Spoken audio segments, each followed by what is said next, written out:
Hello दोस्तों, नमस्कार। मैं हूँ रेखा उपाध्याय। अपने यूट्यूब चैनल पे आप सभी का स्वागत करती हूँ। आज एक बहुत प्यारा बेटा विवाह गीत सुनाने जा रही हूँ। आप सबको अच्छा लगेगा तो कमेंट में जरूर बताना। बरह बरिसवा क दुल्हे कवन रामा जपटी बखरिया में जाई रेल लनवायर झपटी बकरिया में जाई रे ललनवा।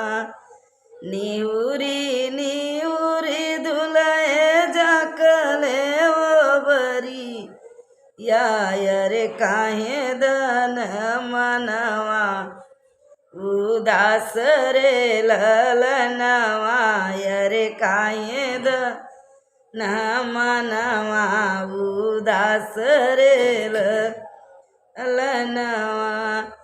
माई तोहर प्रभु बोलई न जा नैयर बहिनी बोलली बीक बोली रे ललनवा यर बहिनी बोलली बीक बोली रे ललनवा।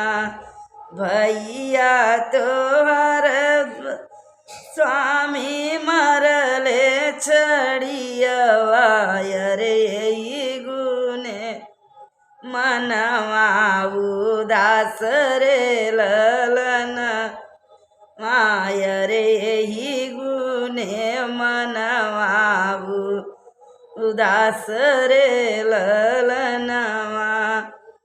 माई के बेचब धन चढ़ल बजरिया रे बहिनी के भेजबै ससुरे जाई रे ललनवा रे बहिनी के भेजबै ससुरे जाई रे ललनवा।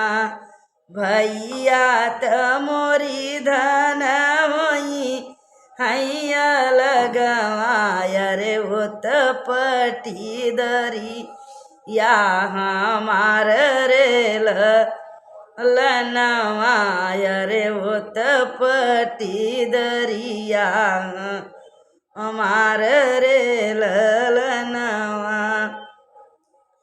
माई तहई प्रभु पाकल अमावा रे आजू पाकई काल चुई जाई रे ललन मायर आजू पाकई काल चुई जाई रे ललनवा। बहिनी तहई प्रभु बड़रिया कगवाय रे हथवा उआए उड़ी जाई रे ललनवा रे हथवा उठाए उड़ी जाई रे ललनवा।